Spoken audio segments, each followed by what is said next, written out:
Sitting next to him is Marc Thompson, who voices all the characters. Yeah. So Marc and Charles, we have for about the first half hour or so of this panel, so we have a lot to get to and not a lot of time. So let's get into it. I want to start. Where are my High Republic fans at? Yes. I can tell by the shared trauma that we all seem to have. All right, so we want to start off a little bit with talking about Trials of the Jedi. Hey. 4 years after Charles kicked off the High Republic with Light of the Jedi. Charles, start us off here.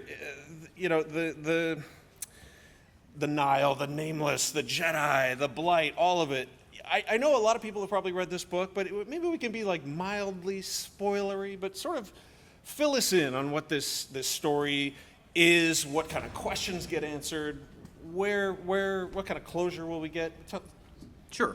So I would guess everybody sitting in this room is familiar with the way that the first 9 movies in the Skywalker saga were released, right? Episodes 4, 5, 6, 1, 2, 3, 7, 8, 9.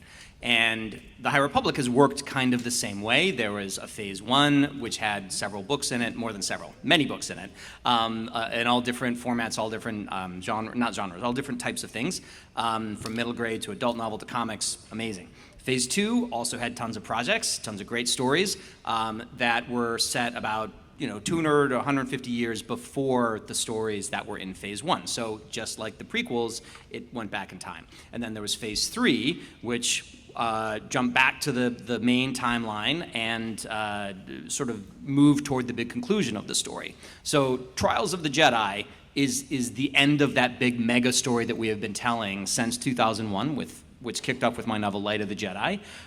It's a story that we have been working on. The first time I was approached to consider any of this was in 2018. So this is the culmination of 7 years of work by me and many, many, many other writers and editors and incredible voice actors and artists and designers. And like the number of people who worked on this book is astonishing, or the project is astonishing. And I did my best in the acknowledgments of Trials of the Jedi to thank every single one that I could think of. And so if you get to that point, if you read the book, you'll see kind of the magnitude of the project. So, big project, big story. But at the same time, if you wanted to, and I say this as the salesman in me kicks in, you could probably just pick that book up and read it cold. It was designed to be able to be picked up if you wanted to. The Jedi are in big trouble. Is really what this book is about.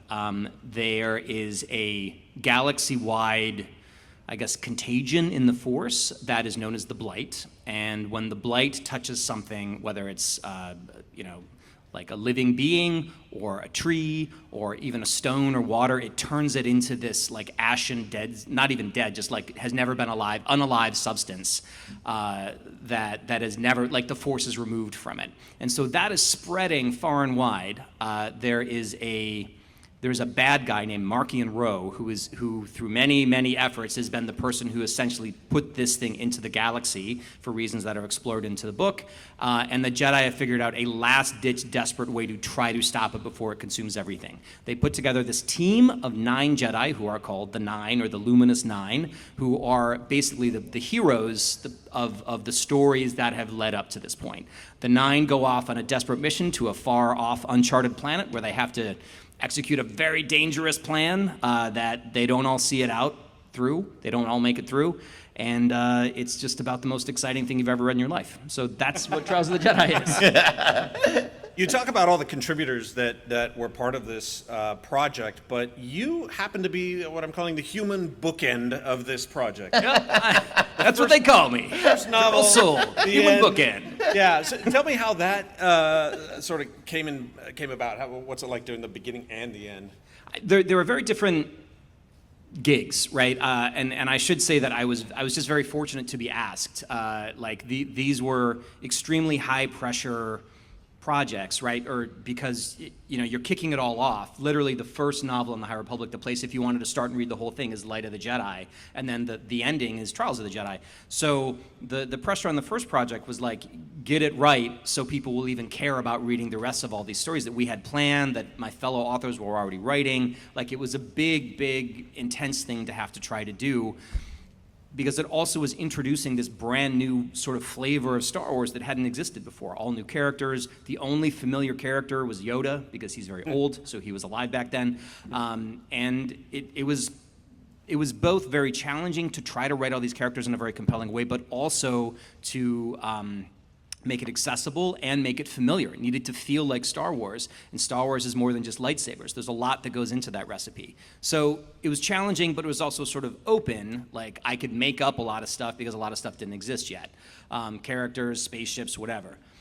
Trials was a very different animal because everybody already knew the characters, everybody knew the technology, everybody knew the era, the way it felt, and they had, when you're reading a story, you kind of write the ending for it in your head already. Like, there's things that you think are going to happen, and the fandom, the beloved, incredible fandom for the High Republic, had a lot of thoughts about what this book was going to be, and I maybe not intelligently go on Reddit sometimes, and so I had a sense of what people wanted to happen and what they were expecting to happen, and what they, there was a lot of, the High Republic is a story where the Jedi are in danger all the time, and sometimes they don't survive. And there have been some very traumatic deaths that have happened across the course of the story, very impactful, powerful deaths. And so there was a lot of speculation about, are they just going to kill everybody are all the Jedi going to die? And you start almost second guessing yourself, like, how am I gonna, what expectations are important, what should be met? Do I wanna counter program those expectations in some ways? Do I wanna do something that's all just constantly, no, Reddit, you're wrong? And I don't think that was the play, and that's not really what I did, right? And it's about finding a balance between what will make the fans happy, but also finding the things that they didn't know they wanted. And there's a lot of that in Trials of the Jedi. But, I hope if you haven't read it, you do read it, and you will like how it all wraps up. I've been very gratified by the reaction to it. I think, the endings are arguably more important than beginnings, because if Trials hadn't worked, people would kind of walk away from the High Republic being like, well, it had a lot of high moments. I really liked it. I guess no pun intended, had a lot of high moments. Had a lot of exciting, awesome beats, but really, that end just kind of fizzled out. And I really, really wanted to avoid that. I wanted people to feel like the journey they went on in these stories was worth it, that it paid off, that every single moment, from like a little, a kid's book to an adult novel to an audio drama to whatever it might have been, every single story mattered. It was all part of the same thing. And I think that's what the project does. Yeah. My buddy Kelly Knox for StarWars.com totaled up the High Republic projects. There were 275 novels. Wow. There were 25 novels, 139 comic book issues, 22 short stories, 6 original manga graphic novels, 5 audio originals, which we're going to talk to Marc about. But I'll kind of throw this out to anybody who wants to answer. Why is it important that fans make sure they do not sleep on this particular story? Because it's one of the goals of the High Republic the whole time, and this story cements that in sort of ending the main first story, is that one of the goals of creating the High Republic was to create a new era that any Star Wars story could be told in. And you guys did that. And it's done and it's solid, but that doesn't mean then that the High Republic is over. It just means that the era is now complete in such a way that we can go back and tell any story we want in publishing, we can tell stories in video games, we can tell stories on TV, anywhere. And so feeling and going back to see that foundation, to see what Charles and the other authors have built, that is the foundation for an era of Star Wars that's just the same sort of era as the prequel era, the original trilogy era, the sequel era, et cetera, et cetera. So that's why. It's because it is a functional main era of Star Wars like any other. Yeah, I mean, we've seen Jedi Survivor is basically the whole thing is a High Republic project, which is a great AAA video game, beautiful. Obviously, Acolyte was set toward the tail end of the High Republic after this story cycle. And there's Young Jedi Adventures is a whole incredibly fun show for younger audiences. Like there's so much. I mean, Marc is wearing a Jedi robe, not a bathrobe, a Jedi robe. That is there's so much. You go to Galaxy's Edge, you can get a cocktail named the High Republic in Oga's Cantina. You can buy Stellan Gios's lightsaber at Doc Ondar's. Like, it's all over the place, and not in a sprawling, incomprehensible way. It has made it to all of these different audiences in such a cool way. And I think this book it was really hard. Like, do you remember how hard it was, Tom? I do remember how hard. I remember us talking about how hard it was going to be, like, even before we started. Like, this is going to be hard. Yes, But very, very hard. we don't say no to doing things just because they're going to be. Yes, exactly. Do it or not, right? There's no Exactly. try. And it just had to hit so many different bullet points of what the project needed to do to work as the finale. Yes. It needed to both be incredibly, cinematic in scope and broad in scope and serve all these different areas, but also had to provide very intimate moments, sometimes literally, hey, for the characters. And it's one of the most challenging things I've ever done, because I was writing like 7 different books in one, not plot-wise, but like in terms of the type of book it needed to be and the type of reactions it needed to generate within the readers. Curious, how many of you here have listened to the audiobooks of either this story, or if you haven't, you have to check them out. They are phenomenal. Not only do you have Marc's great performances, you have all of the sort of Star Wars sound effects, soundscape. You have the music. It's a really wonderful bit of theater of the mind. Marc, I was kind of wondering if you could kind of walk us through your creative process a little bit. You have done these Star Wars projects since 2007, am I right? Yeah. Ish? Yes. Okay. Yeah.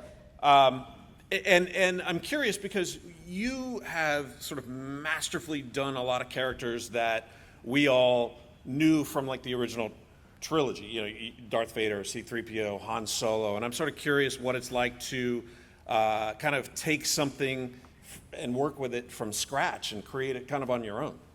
Yeah, I mean, it was definitely a huge challenge, because I think going into some of the legacy characters, I had that crutch of the films and the TV shows to rely upon. We know what they say. Yeah, exactly. So there's a pressure there, because I'm trying to get as close as I can, because I want to honor, what everyone knows what that should sound like.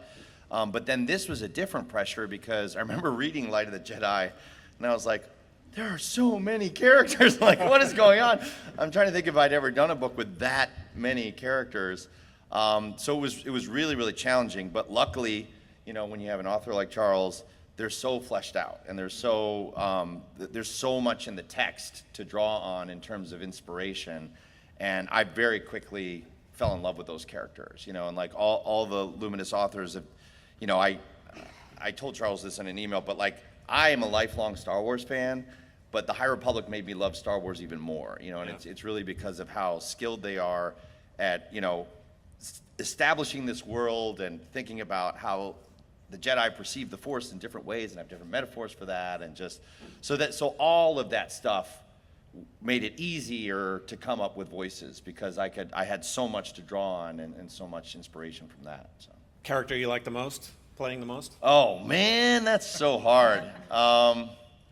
I mean, Markion's pretty fun, just because it's like, you get to really chew the scenery and just, chew the foam in the recording booth. But Can I ask a question, or Yeah. to ask a question about Markion? Yeah. So Markion Rowe is the big villain of the piece. If you've ever read any High Republic stories, he's a classic, very scary narcissist psychopath. He's awesome but terrifying.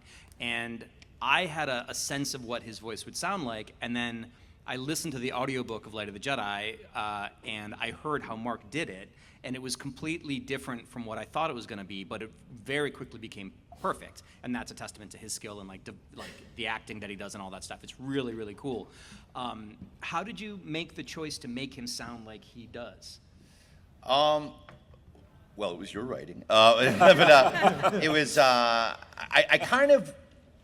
had done enough books at this point where I didn't want to just make him another British bad guy. So like I was trying to like find a way, like, well, what can I do? So that was part of it.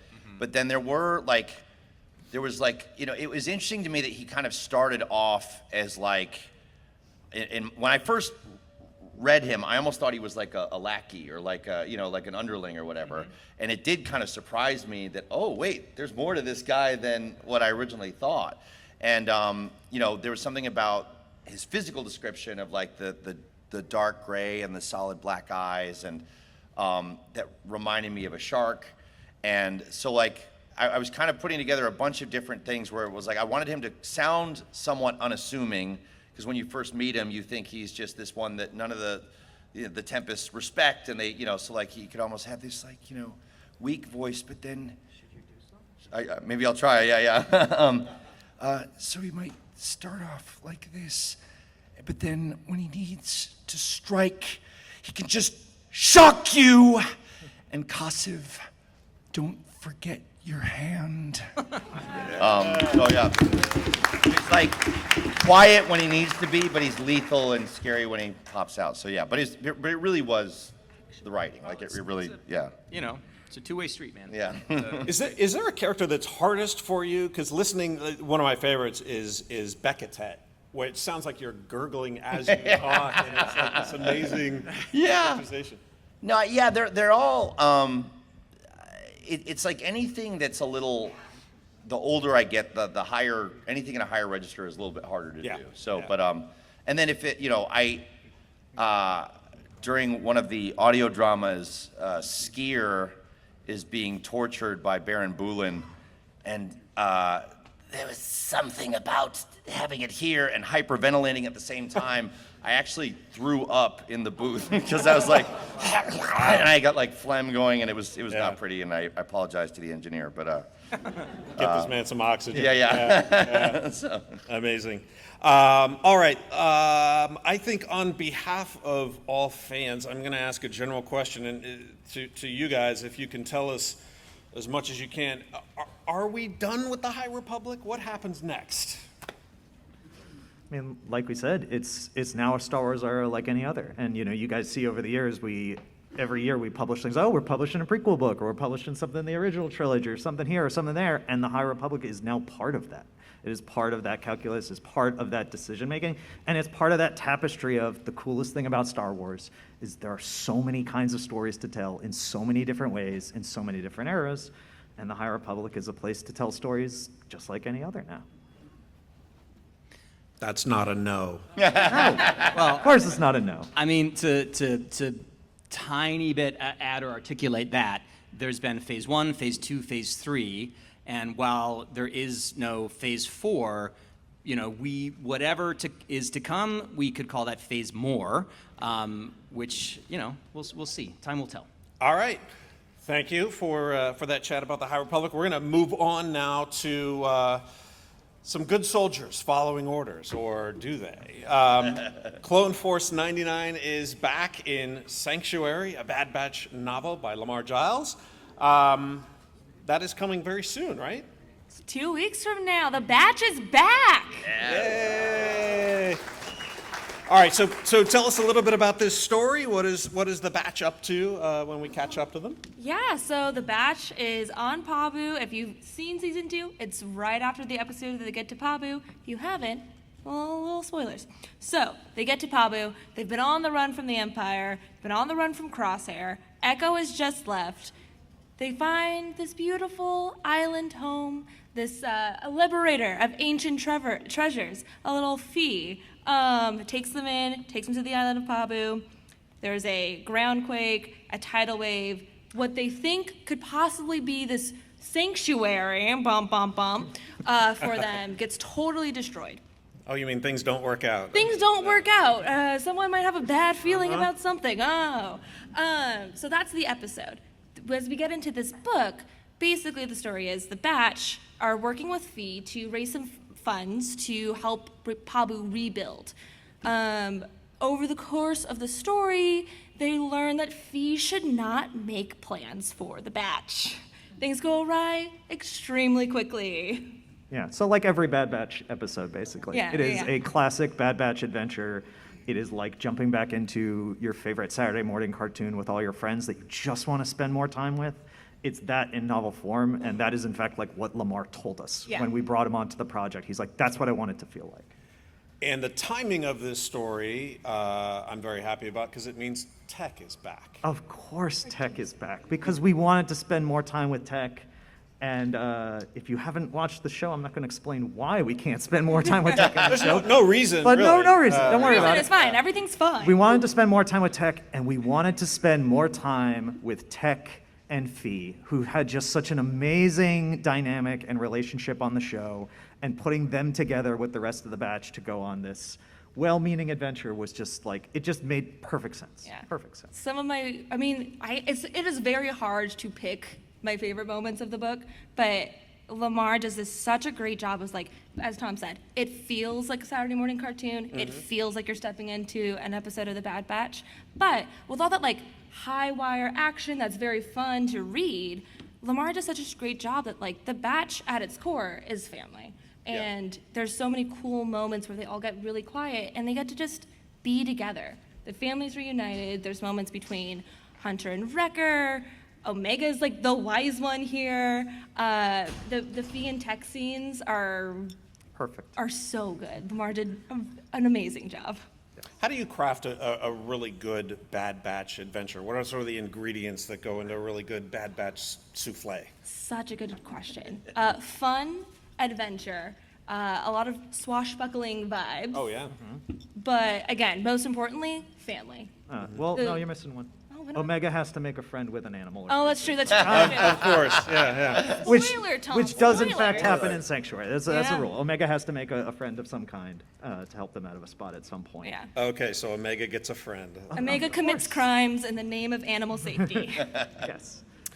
Let's get into the themes of this a bit. I mean, you mentioned family. The Bad Batch has always dealt with loyalty versus morality, the cost of war, all these different things, and they've been motivated by different things over the years. So what is it they're sort of after this time around? Yeah, I mean, I think the adventure starts with we have a job to do. Much like the Batch, they have a mission, they have orders. They like to see things through, especially our boy Hunter. But I think over the course of the story, the Batch has to wrestle with, do we do this job just to do it, and do we do it right just to do it right, or do we do the right thing? And I think as there's some characters that you'll meet, the Batch takes some folks in, and it's not easy to take people in and try to help them, bring them to Sanctuary, but when you're on the run from the Empire. At a certain point, and Imperials on their tail, they're tracking them. The people they bring in, can bring danger to Omega. They're all high wanted value targets. So it's a very fun adventure, but at the same time, it is this, what is the cost of doing the right thing, and do we do it? And this is also a point in time in the Bad Batch where they're starting to think about, well, what does a future look like beyond just fighting the Empire, right? What does the future look like beyond just chasing after or being chased by stormtroopers? And part Your brother of Crosshair. Exactly. And part of the story is that they get faced with a situation that actually forces all of them to really reckon with that question and actually verbalize it to each other and then start to engage and try to figure out, what does the future look like for us? And that was something that we so enjoyed about the show and so enjoyed about this portion of the show, which is why we wanted to sort of double down on it in a novel. But the great thing about this particular story, and we keep saying like Saturday morning cartoon, is you imagine your favorite Saturday morning cartoon, you could turn it on any morning, and you start watching, and if you missed the last episode, or you'd never seen the show before, or you watched it out of order, it was always such a great time, and you always understood what was going on. Lamar crafted this book in such a way that if you've never watched Bad Batch before, which you should, by the way, it's amazing, this can be your first Bad Batch story, and you will love it. And it will probably be the thing that helps you fall in love with it and then want to race to Disney Plus to watch the rest of it. But if you have watched every moment of Bad Batch and you're just like, I just want more Tech, I just want more Fee, I just want more of the Batch, then this is also the perfect novel for you. And it's one of the reasons, too, why Lamar was the perfect author for it, because he just understood that so well. And then we got Marc to voice the audiobook for it, and he does so well, too. Yeah, so Marc, tell us about that, because look, you're the man of 1,000 voices. You're awesome. But this is a challenge, right? To create distinctions among these characters that are supposed to be clones. How do you approach that? Yeah, I watch a lot of D. Bradley Baker videos. But there's several interviews that he gave actually during the Bad Batch promotional tour that he actually kind of broke down kind of what his technique was. So I was like, okay. I will try that. So. But yeah, it's what everyone's saying is so true. Like I actually thought this was an episode that they didn't produce, and it felt very much in the spirit of everything. So, yeah, so I rewatched season 2 right before going into the recording booth, and just kind of walked my dog listening to D. Bradley Baker over and over and over again, and just really tried to lock in. So That sounds really nice. Walking your dog. Yeah. with Deep Bradley Baker. like, don't poop there. That's awesome. Okay, so as I mentioned before, go ahead. Mentioned that Mark and Charles have to get going here, but before we let them go, we have a very special treat for you guys, because Mark, you're going to get to see in action as he plays some characters in an excerpt from Sanctuary. And I want to set this up. This basically happens in the first act of the book. The team splits up to take on this next phase, their big mission, and of course, as we were talking about, things never ever go smoothly for the batch. And so in this excerpt, we have Hunter and Wrecker being chased by Imperials, while Tech, Omega, and Phi are all fleeing on Fathier. So Mark's got the excerpt. Sir, take it away. All right. Tech spoke to Wrecker. Can you get Hunter on the comms? Raising him now! Before Wrecker could make the call, the high whine keened through their receivers, then morphed into Hunter's welcome voice. Team, we're on the way. It should have been a relief, but Tech heard the tension in his brother's voice. What's wrong? Bad news is, we've got a tail, Tech said. Is there good news? No, because we're not gonna be able to land. Phi said, well, since we can't fly, that's a problem. There's a cliff east of you, Hunter said. That's all he said, because Tech, Wrecker, and Omega knew what that mean. Tech took a deep breath. Plan 86B. Phi was concerned. What's Plan 86B? It's an addendum to our emergency escape protocol, Plan 86. What's the B mean? No longer jovial, Wrecker said, a worse emergency escape. Thank you.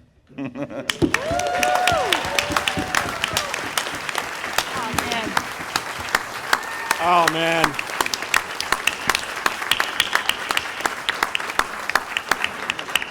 Phenomenal. Thank you guys very much for joining us. We really appreciate it. Have a great rest of the show, and thanks for that performance. That was thank you, amazing. guys. Another hand for Charles Soule and Marc Thompson, guys. Thank you. And by the way, both these guys will be doing signings later this weekend. We will have a slide about that later in the show, so you'll be able to see them again and tell them how much you love all of their amazing work. It is so cool to spend like so many hours and days and weeks like staring at the book in text form, and then Mark just crushes that. That was so cool. Yeah, it's really great. All right, cool. So let's move on. I want to talk to you two about something that you have called a dream project. So I don't think I've seen you post as much about any project as maybe this one. This is the Revenge of the Sith, Episode 3, Deluxe Edition by Matthew Stover. But this is, you say deluxe, that's sort of underselling it for what is in here, and we'll talk about that. But I want to just, first of all, this book is 20 years old. Yes, it is. The original. Sorry if why anyone is feels it, fooled by that, but yeah. Why is it that this remains such an enduring favorite all these years later? it's because it's the most unique film novelization ever written. Not just Star Wars novelization, film novelization ever written. And because of that, it has garnered this reputation, particularly among the reading community, as all of you. And in fact, all of you and everyone else in the Star Wars reading community has kept it alive in such a way that it has become this undeniable piece of not just like Star Wars publishing, but actual just broad publishing. Both because of the Star Wars community. I think this book has probably influenced more Star Wars authors than any other book, because every time I talk to a Star Wars author, they tell me, oh yeah, Revenge of the Sith is my favorite book, and like Matthew Stover basically taught me how to write, or was the reason now I wanted to write Star Wars. And so for all those reasons, and the fact that, there's a nice tidy anniversary that ends in a 0 this year, we just knew like we had to do something special for this book. And so it started with like, let's do something special in terms of a really cool package and stained edges and all sorts of things. And then we had this idea of, this book is so cool and so weird and so different from every other novelization. And I've sat around for 20 years as a reader being like, I don't know how Matt Stover did that. Well, why don't we ask him? And even better, if I'm going to ask him, why don't we just put all his answers in the book and share it with everybody? And so that's why there are over 170 annotations from Matthew Stover himself inside this book, along with the novelization. So. And they're amazing. I'm glad you mentioned that about other authors saying that he taught them how to write, because if you are an aspiring writer, there are so many sort of real-world technical insights in all of these annotations. He goes into detail about his inspiration. There's some in there about getting notes back from George Lucas, and George has crossed things out or changed things. And it really is sort of feels like a master class in how to pull off a novel, and he does it with great humor as well. He does. He wrote this as if you were reading the book and he's sitting right next to you telling him, like, oh, well, this part I did this. Oh, and this part I did this. Yeah. And this part I did this. And he ran the gamut, as you said, of doing Easter eggs, insights, inspirations, behind-the-scenes stuff. Oh, here's what I remember from 20 years ago. And he wrote it all, as well as, like, I actually told him, I was like, Matt, most of the people reading this are not writers. Yeah. So if you bring up something about being a writer, you have to teach us how to be a writer. I was even telling him this, I was like, I don't know how to be a writer, I'm a book editor. And he layered all of those things into this book and into the annotations in a way that is, again, it feels like you have a friend sitting right next to you telling you about it. Do you have a favorite? I know there was some are shorter, some are quite long. Gabby knows which one I'm going to talk about. Yep. How many people are familiar with the idea of the sun dragon? So I heard a woo. there is the sun dragon.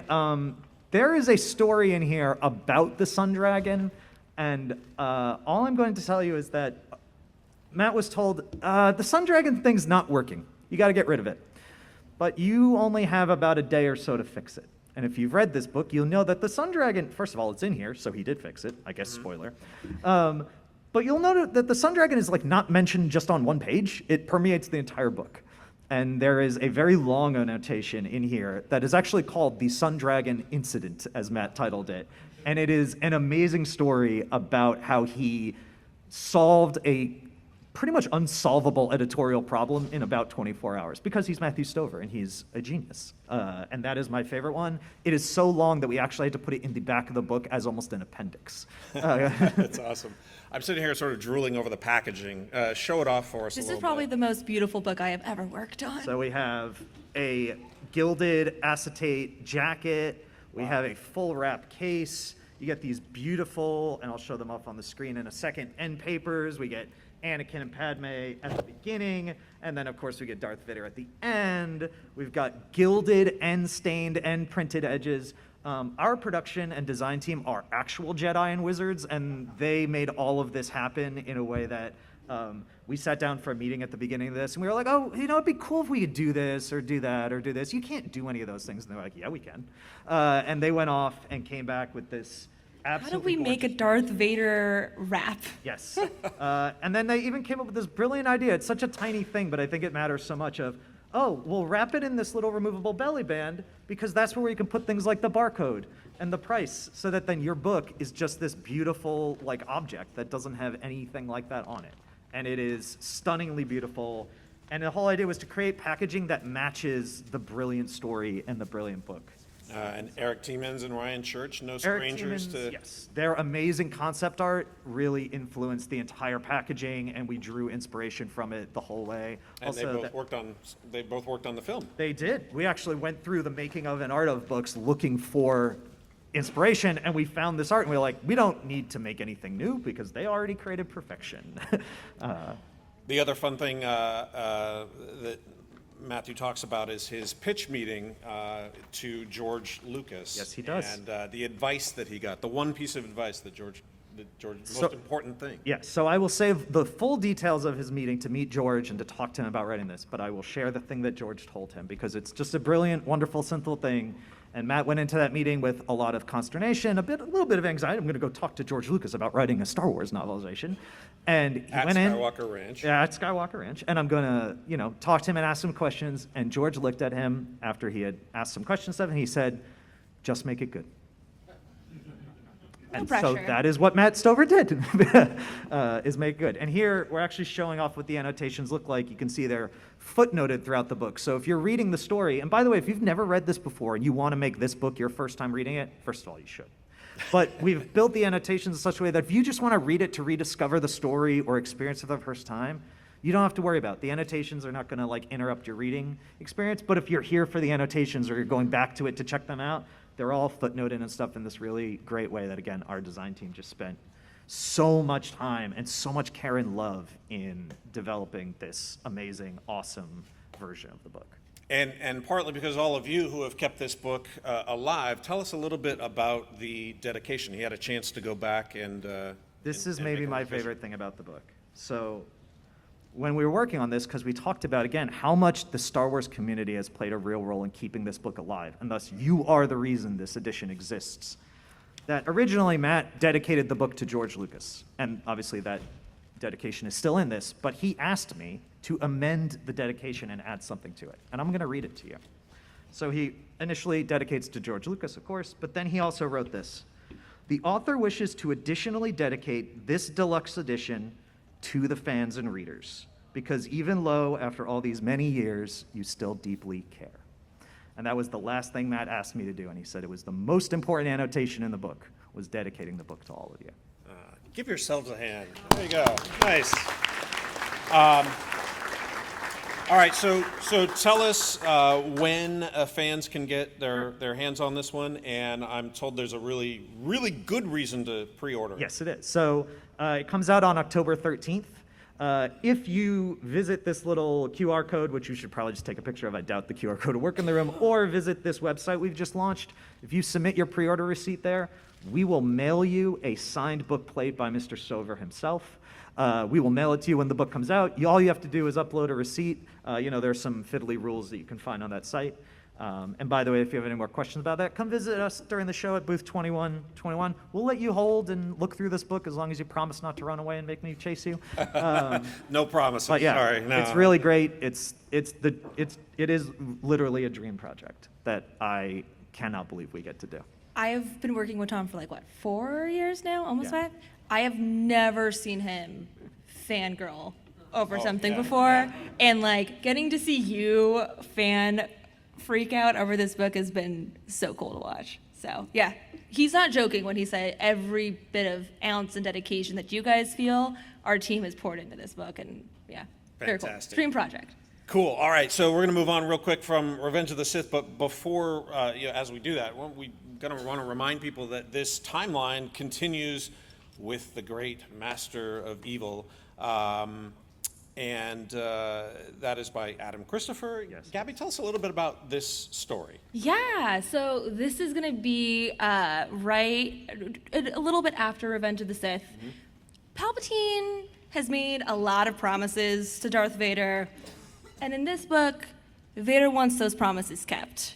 It's a really interesting time period for him because he is now Darth Vader, Anakin is dead, but Anakin is not yet gone. And I think the really cool thing that you can get from this cover is you get to see Anakin's eye. And I think Adam is so great at balancing the struggle that is the Anakin Darth Vader turbulence. And this book really embraces that particular moment for Darth Vader. And this cover is incredible. There's a really cool behind-the-scenes story behind it.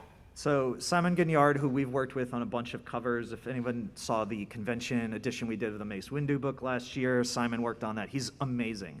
And when we were thinking about this book, we wanted this really intense, really incredible, kind of a little bit of the story's not a horror story, but we kind of wanted a little bit of that intense, scary Darth Vader vibe.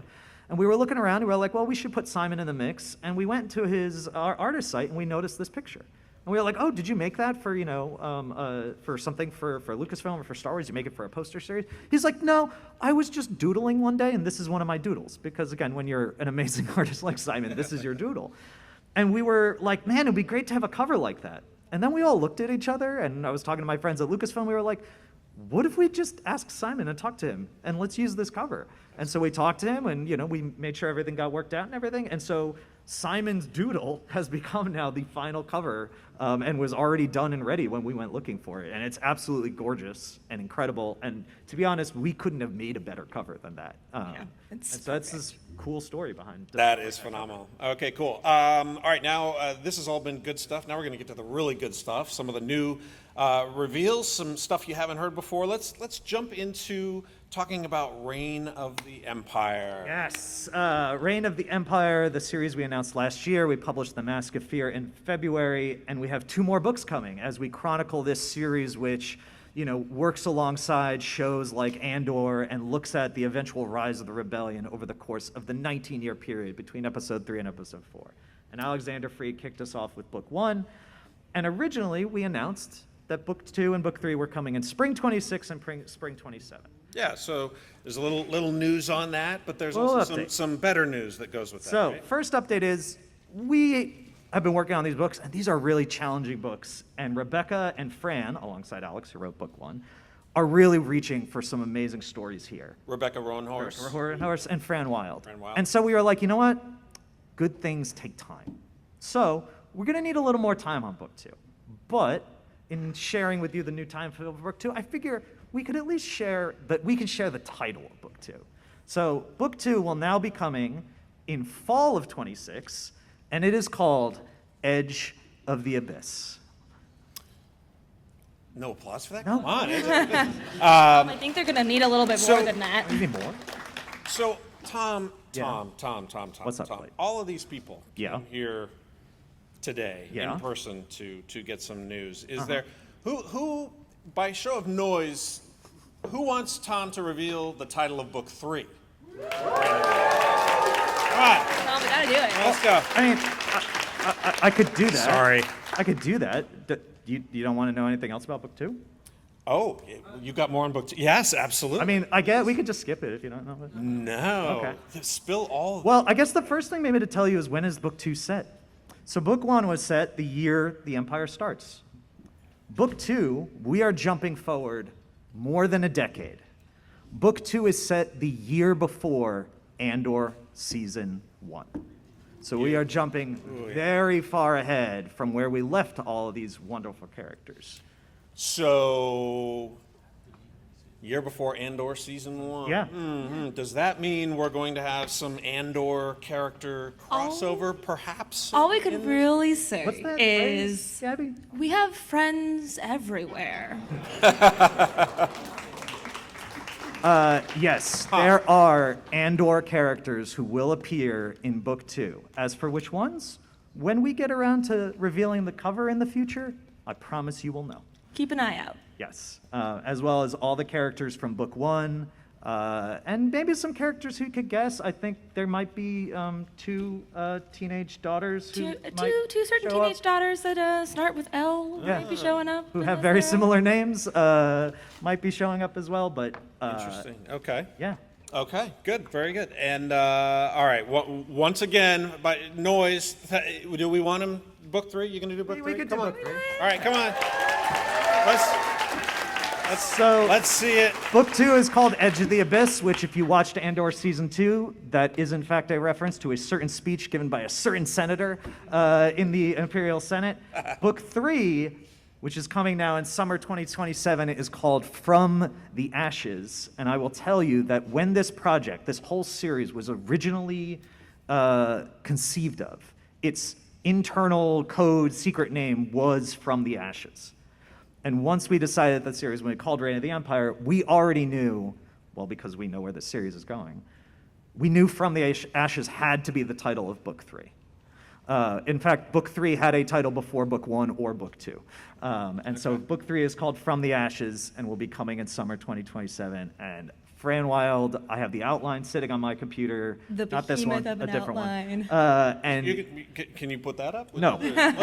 it is Read that. it is 57 pages long. Okay. No, but she is working on amazing stuff. Rebecca Roanhorse is working on amazing stuff. And if you enjoyed Book 1, you're going to love Book 2 and 3. If you haven't read Mask of Fear yet, you've got time. You've got time. All right, who wants a new reveal today? Who wants a brand new book? Yeah.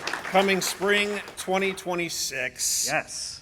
You guys are all hearing about this for the very first time. They've never announced this. Tom, Gabby, tell us a little bit about Star Wars Outlaws, Low Red Moon. Tom, do you like droids? I love droids, and we all met a droid last year, and we were like, can we tell a story about that droid?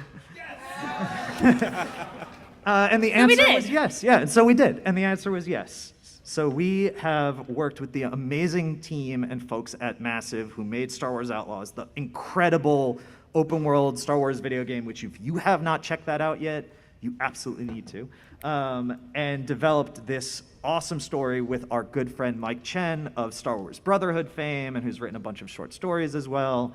And it is coming in February, so it is our next Star Wars novel after Master of Evil this November, February 3rd, 2026, Low Red Moon. If you've played the game, and even if you haven't, one of the things that you notice about ND5 is that people have gone through the game and taken all of ND5 scenes and put them into these massive 35-minute YouTube I think videos. they call those fan They're cams. incredible. It's a great story arc. Yeah, a great story. So what is it like sort of partnering with the Outlaws team? What is Oh that, my what's goodness, that collaboration the look like? Outlaws team are phenomenal. They're so great to work with, so collaborative. Mike Chen and the Massive team, collaborators, best friends. They're gonna be it's great. Having those meetings and having all of them just kind of like brainstorm together, be like, what if we tried this? Oh my gosh, I love that. That is absolutely something ND would do. So a quick 2 seconds of what this book's gonna be about. For folks that have played Outlaws, you might recognize the name Jalen Vrax. He was born Jalen Barsha.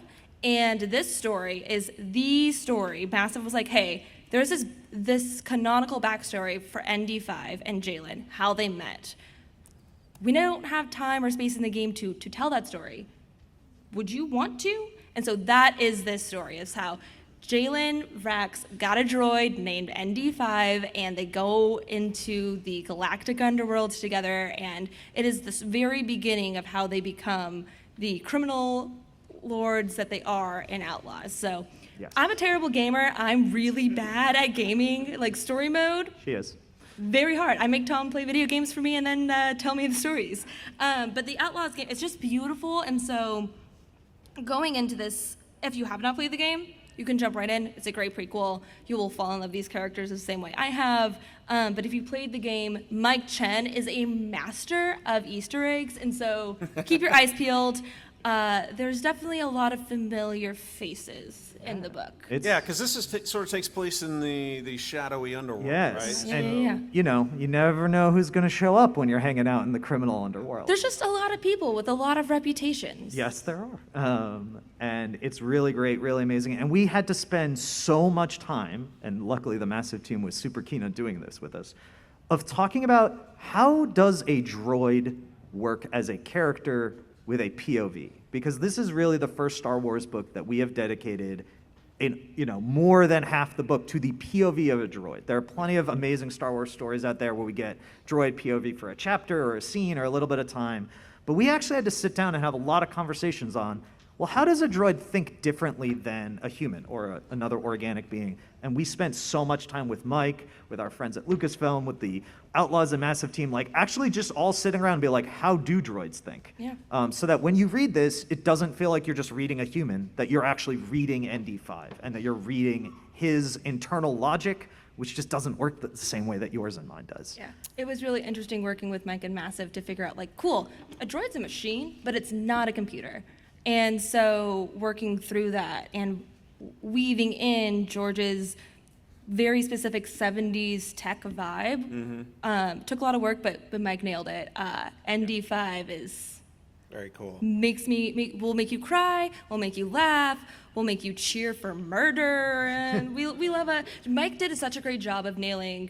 Hey Mike, we have this hot droid. Can you tell us a story about him? And ND5 is the coolest. Yeah. Well, you are Have a new favorite droid. you are all going to get to see how they pulled it off in February of next year with Outlaws Low Red Moon. Thank you both, Yeah. and thank you all for coming.